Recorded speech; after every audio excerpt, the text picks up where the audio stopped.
vosotros nos pasa que se os ensancha un poco el corazón cuando se oyen las primeras notas de esta sintonía en vuestros altavoces?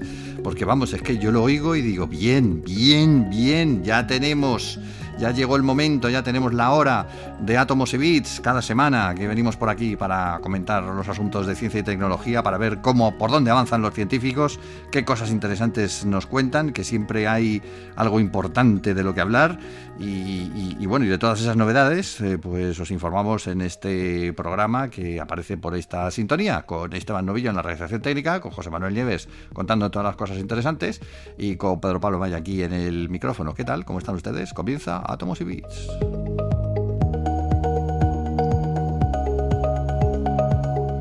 Don José Manuel, saludos una semana más. ¿Cómo se encuentra usted?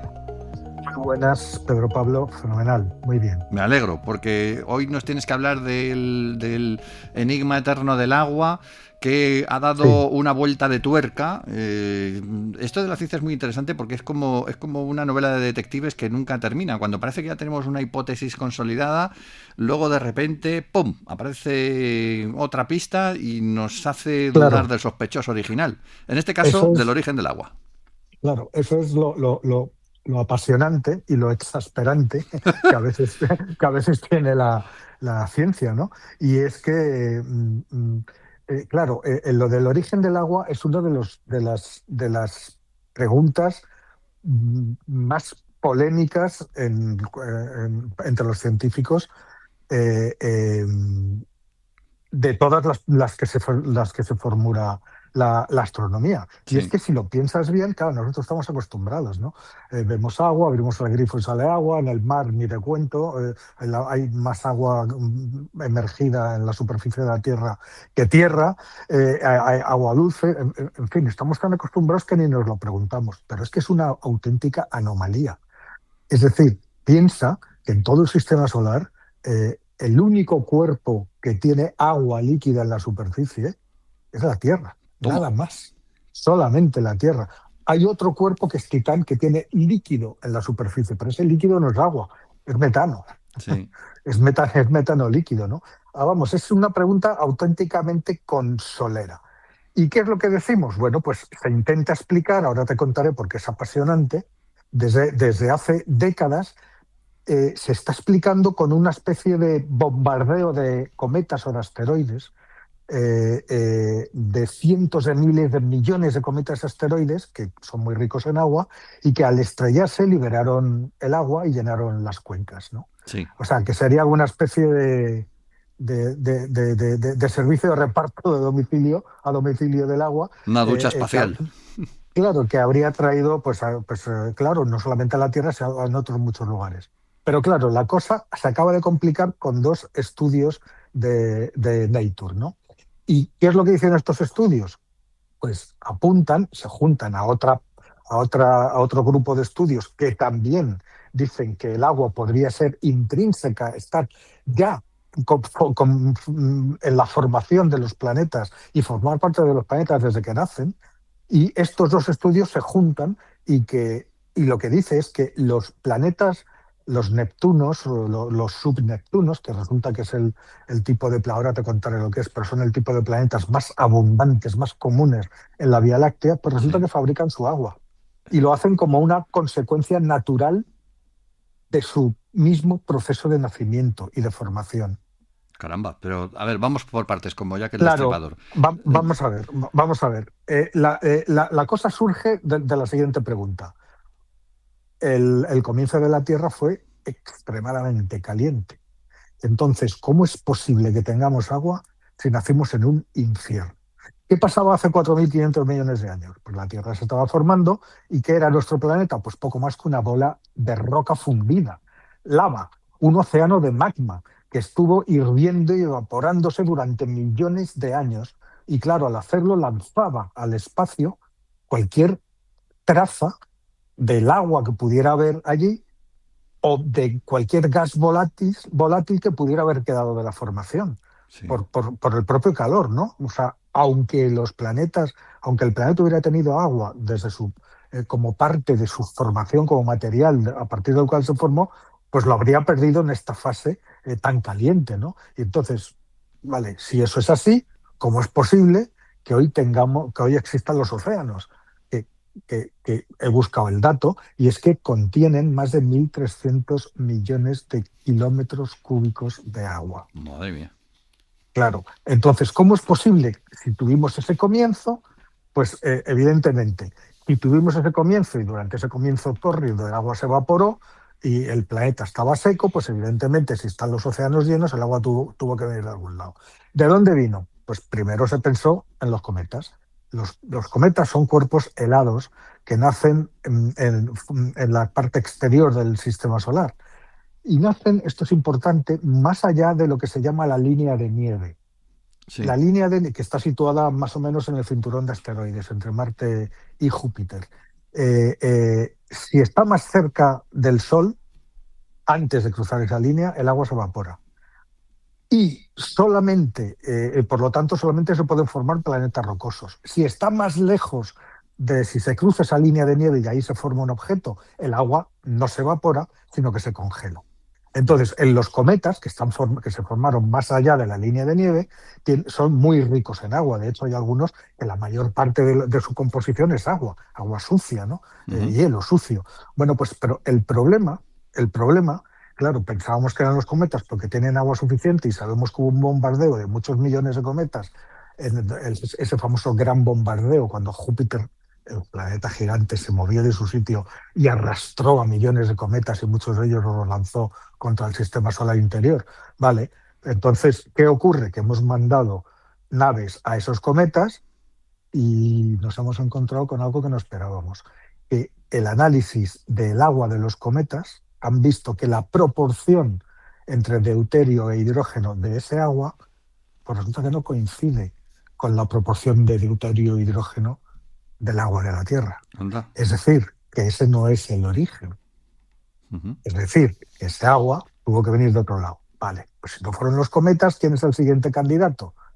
Siempre uno externo, los asteroides. En concreto, todos los millones, los cientos de miles, millones, yo creo que son, de rocas del cinturón de asteroides, ya te digo, entre Marte y Júpiter, cuya agua, que también tienen mucha agua en su composición, pues resulta que sí que tiene una proporción de H, esta de deuterio y hidrógeno, muy parecida a la que hay en los mares.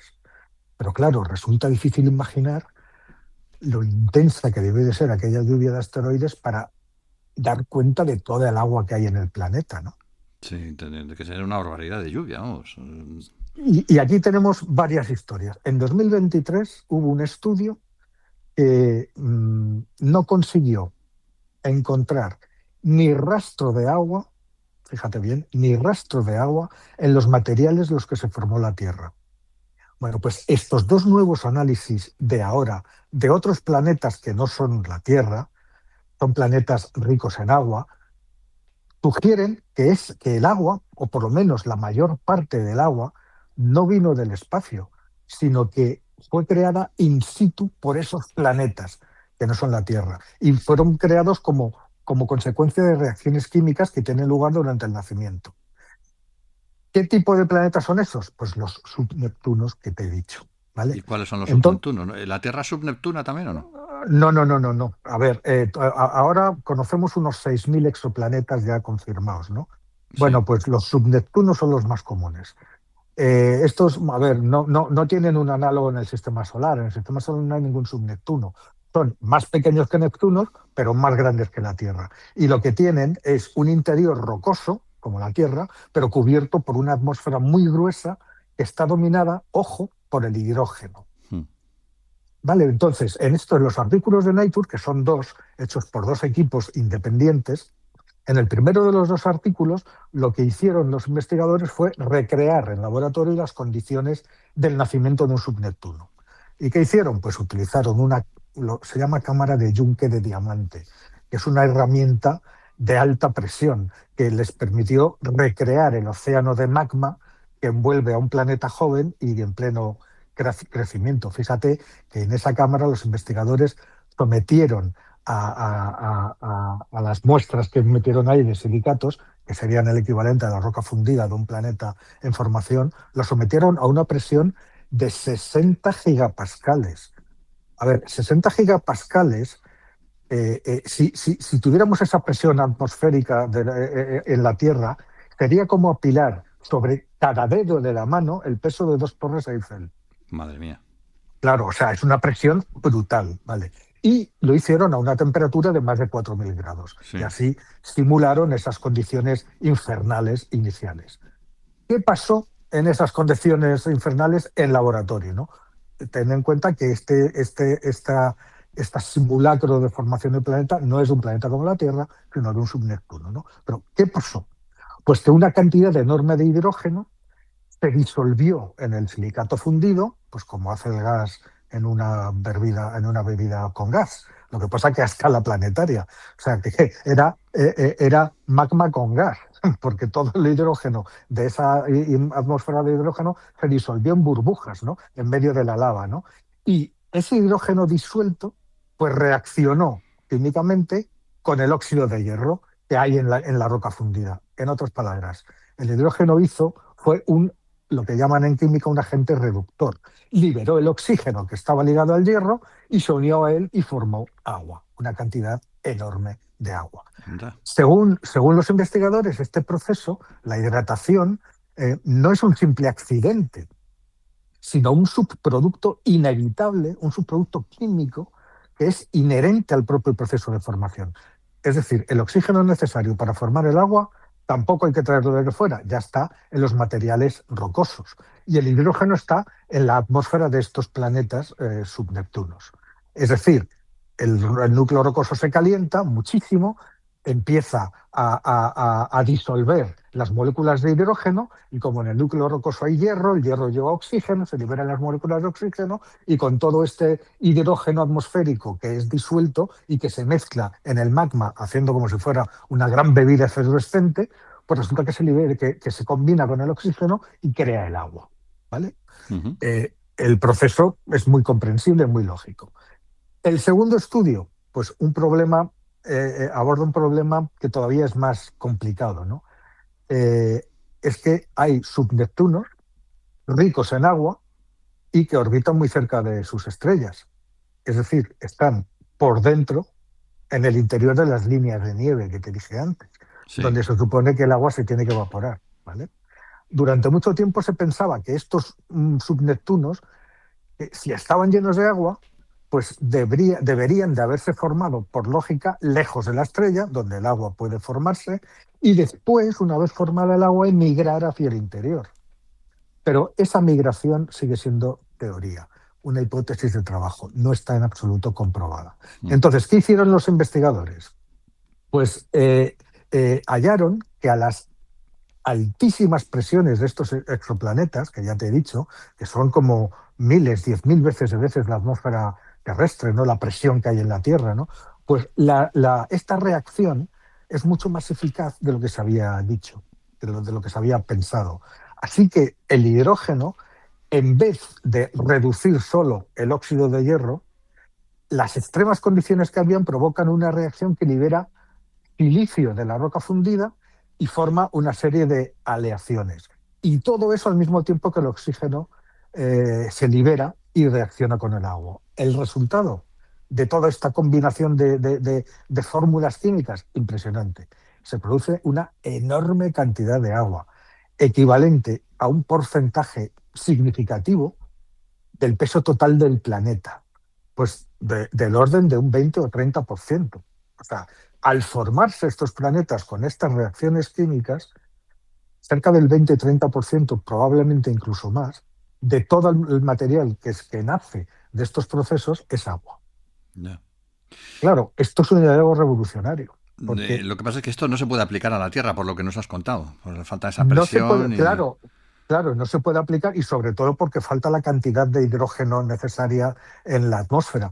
Ten en cuenta que los subneptunos, ¿te acuerdas? No sé si te acuerdas que en algún momento hemos hablado de los planetas icéanos. Sí, Pues los planetas icéanos, en lugar de los planetas océanos, la O es de oxígeno, la sí, sí. I, HI es de hidrógeno, pues viene de eso. Un planeta oceánico tiene agua, ¿vale? Y tiene una atmósfera que es rica en oxígeno, ¿vale? Pero un planeta icéanico tiene agua en la superficie, pero tiene una atmósfera que es muy rica en hidrógeno. Sí, Entonces, esos planetas oceánicos, que hasta poco eran solamente teoría, resulta que existen y son estos subneptunos, que mira tú por dónde son los más, estos son los más abundantes probablemente en el universo, ¿no? Es decir, se nos junta esta forma, este tipo de planetas que son los más abundantes, resulta que fabrican su propia agua, no necesitan una aportación externa. ¿Qué sucede en planetas como la Tierra? Que no son así. Bueno, pues una parte de ese agua, una pequeña parte del agua se podría formar de la misma manera en que se forma el agua en estos subneptunos. Y el resto, evidentemente, seguimos necesitando que venga de fuera. Por lo cual, lo más plausible, aunque no definitivo, porque esto ya te digo que es un tipo es una serie de investigaciones que está en curso, es sí. decir, evolucionan, ¿no? Pues lo más probable es que el agua de la Tierra, de nuestro planeta, del que nos interesa más, pues resulta que lo que es más probable es que sea una especie de combinación de los dos sistemas, porque hay indicios, como sabes, que apuntan a una explicación, la de que vino de fuera, y estos dos estudios de los que te hablo, eh, eh, brindan un mecanismo por el cual se puede producir mucha agua desde el momento en que los planetas se forman. Sí, que es lo Claro, que... la pregunta es si lo hacen los planetas océanos, estos planetas, si lo hacen los subneptunos con sus densas atmósferas de hidrógeno, ¿lo puede hacer también un planeta como la Tierra? ¿Y lo puede hacer o no? Pues ahí estamos, ahí Investigándolo. está, justamente ahí estamos, ¿no? Pero claro, esto, si lo consideras en conjunto, estos dos nuevos estudios, pues tienen muchas implicaciones para otra cosa, porque imagínate que la receta para tener agua solo consiste en eso, en tener un núcleo rocoso de hierro y silicatos y una atmósfera primitiva de hidrógeno, que son, como hemos visto, ingredientes muy comunes, ya que la mayor parte de los planetas de la galaxia son así.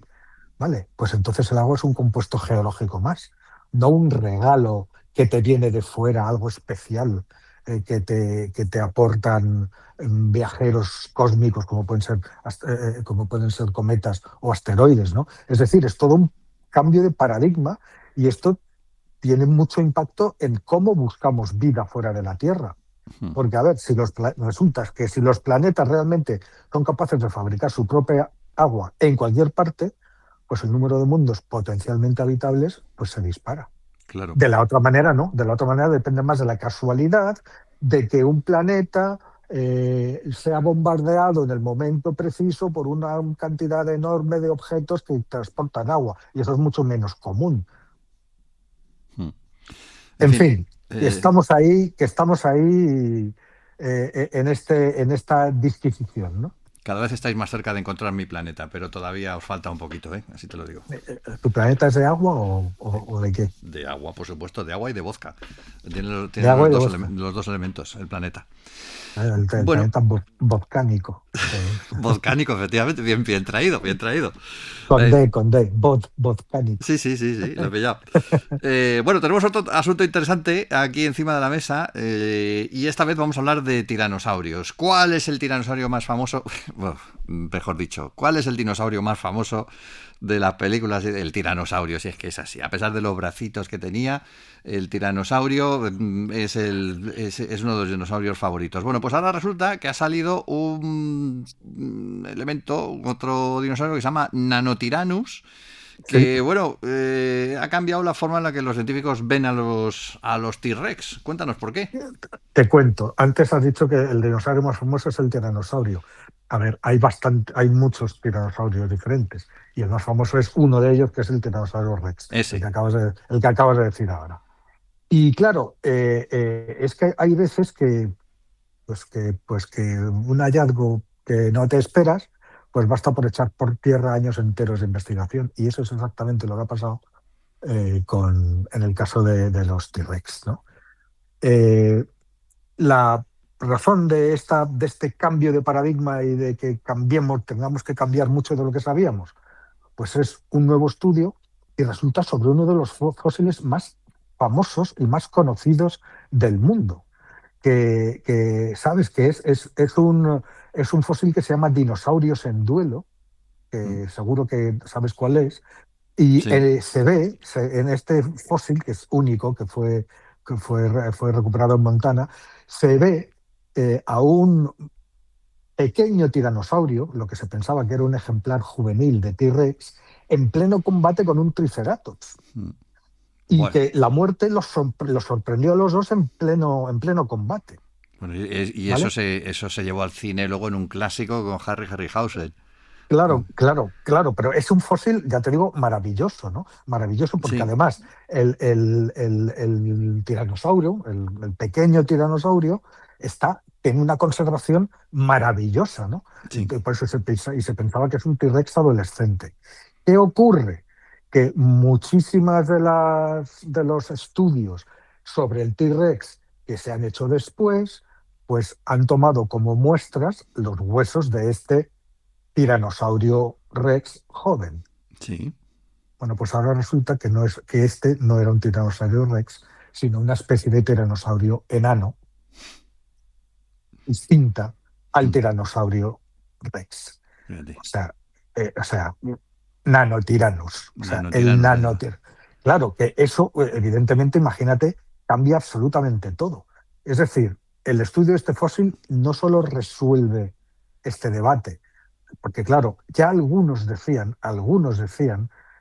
si realmente estábamos ante un T-Rex adolescente o ante un ejemplar de otra especie, que ya desde hace años se la llamó Nanotiranus, pero que era más pequeña, sencillamente era más pequeña.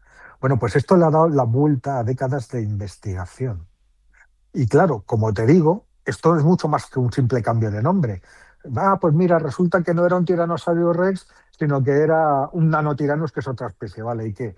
Pues eso, tiene unas implicaciones enormes porque, como te he dicho, durante muchos años los paleontólogos, sin saberlo, han estado usando fósiles de nanotiranus para modelar el crecimiento de los T-Rex. Que no tenía nada que ver, fíjate. Exactamente, y ahora, si este nuevo estudio ha revelado, y además con muy pocas dudas, prácticamente ninguna, que todas aquellas investigaciones se estaban basando no en un ejemplar juvenil que se desarrollaba en un ejemplar adulto de una misma especie, sino en dos especies completamente diferentes. Y eso además significa otra cosa, que varios tipos de tiranosaurio compartieron los mismos ecosistemas y al mismo tiempo, justo 1 millón de años antes, estos son de hace 67 millones de años, del impacto del asteroide que provocó la extinción. Vamos, este hallazgo supone que tanto la propia forma de crecer y desarrollarse de los tiranosaurios rex, como la estructura ecológica completa de los últimos días del Cretácico en Norteamérica, tienen que ser revisadas en profundidad. Mm. Eh, Cambian muchas cosas.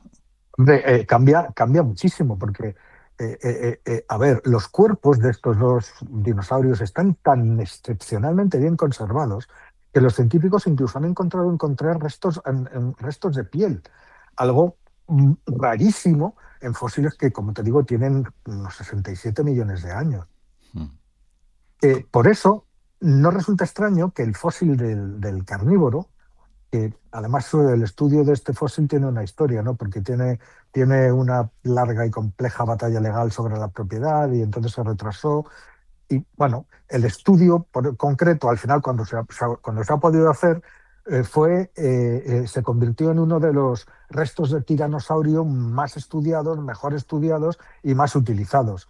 Y claro, y también el centro de la polémica. ¿Realmente es un ejemplar juvenil de T-Rex o una especie del todo diferente? Bueno, pues ahora han visto cómo se han dado cuenta de que no era un T-Rex joven, sino uno adulto. Bueno, pues lo que hicieron es analizar los fósiles y se dieron cuenta, con conclusiones, ya te digo, irrefutables, de que ese animal en cuestión no era un jovenzuelo, sino un individuo completamente adulto, Mm. de otra especie distinta al T-Rex. ¿Qué fue lo que hicieron? Pues usar una técnica que se parece mucho a la que se usa con los árboles, estudiar los anillos de crecimiento. Así es como, de la misma manera que un tronco de un árbol, ¿sabes? ¿No? Van creciendo, Sí, muestran tienen líneas, los anillos, líneas pero con, un dinosaurio, ¿dónde tiene los anillos? en los huesos de los dinosaurios también registran su tasa de crecimiento de forma parecida. Ah. y entonces, como capas que se van superponiendo de hueso y lo van haciendo cada vez más grande y al hacerlo dejan como una marca, como un anillo, ¿no? Y entonces, al examinar los huesos de Nanotiranus, el equipo descubrió algo que no se había visto antes, que esas líneas de crecimiento de los huesos estaban muy juntas en la parte externa del hueso. ¿Y eso qué quiere decir? Que la etapa de crecimiento del animal se había ralentizado. ¿Y eso qué quiere decir? Pues que ese animal ya había alcanzado la madurez. Ya. Tenía unos 20 años y no era un ejemplar juvenil en plena fase de estirón, como se pensaba hasta ahora, sino una especie totalmente distinta, ¿no? ¿Cuánto vivía un Esto, dinosaurio de este tipo? Porque dices tenía 20 años. ¿Cuánto vivía normalmente? ¿Se sabe? pues podían vivir a cerca de 80, 90 años, probablemente más según las especies, ¿no? Ujú. Bueno, pero había más, porque esto ha sido la prueba definitiva, pero había otros indicativos, ¿no? Había otra serie de características anatómicas que son fijas, es decir, son rasgos que se establecen muy temprano en el desarrollo y que luego no cambian con la edad, ¿no? Por ejemplo, los científicos vieron que el Nanotiranus tiene los brazos, como tú has dicho antes, ¿no? Proporcionalmente más grandes que los diminutos bracitos de un T-Rex, Sí. que son ridículos. Y eso sugiere que esos brazos ligeramente más grandes podrían haber tenido una cierta utilidad en la caza. Y además, el ejemplar de Nanotiranus, sobre el que se ha hecho el estudio, pues tiene un mayor número de dientes en el maxilar superior. Tiene unos 14 o 15, mientras que un T-Rex solo tiene 11 o 12. En fin, hay una serie, lo que dicen los investigadores, dicen literalmente, para que el Nanotiranus fuera un juvenil del T-Rex, tendría que desafiar todo lo que sabemos sobre el crecimiento Sí. de los vertebrados, algo que no solo es improbable, sino que es imposible. Sería algo parecido a que la cría de un mastín, al crecer, desarrollara la estructura craneal y las patas de un caniche. Sí. O sea que bueno, Pues pues biológicamente inviable. nos quedamos entonces con el Nanotiranus como nueva especie. Pues O exactamente. pues Y claro, y también está el tema, que no es menos importante, de los nichos, ¿no? Estos estos nanotiranus, pues compartieron nicho ecológico con los T-Rex. Eso quiere decir que eran capaces también o bien competían por algunas presas, o bien se repartían, digamos, las presas y los T-Rex, mucho más grandes, más masivos, se dedicaban a las más grandes, a las más gordas, y los nanotiranos se dedicaban a las más pequeñas. En fin, abre toda una nueva forma, una nueva posibilidad de estudio de la ecología que había en el Cretácico, ¿no? Y concretamente en el último millón de años antes de la catástrofe que acabó con todos, ¿no? me imagino al tiranosaurio Rex ahí con su bandada de nanotiranos ayudándole en la caza, como el jefe de No, de la manada. incluso se ha propuesto los nanotiranos que probablemente cazaban en manada fueran capaces de atacar y vencer a un ejemplar juvenil de Tyrannosaurus Rex. Sí. Bueno, sí, si son muchos, pues es como cuando un montón de abejas se te echa encima y no puedes, pues a uno la puedes aplastar, o a dos, o a tres, pero a 500. Esa- Exactamente. Bueno, pues nos quedamos con el Nanotiranus. Nos hemos comido el programa, así te lo digo. Así que vamos a hacer la digestión. Un día más, un día más. Un día Bueno, más, sí señor. Vamos a hacer la pues vamos a digestión hacer. porque además ambos temas son absolutamente fascinantes, como siempre, y bueno, y dan para pensar mucho acerca de todo lo que sabemos en cuanto a la ciencia. Efectivamente. José Manuel Nieves, gracias por habernos acompañado esta semana también. Volvemos en 7 Pues días. por supuesto que sí, nos vemos en una semanita. Una semanita más con Esteban Novillo en la realización técnica. Saludos de Pedro Pablo May y feliz semana.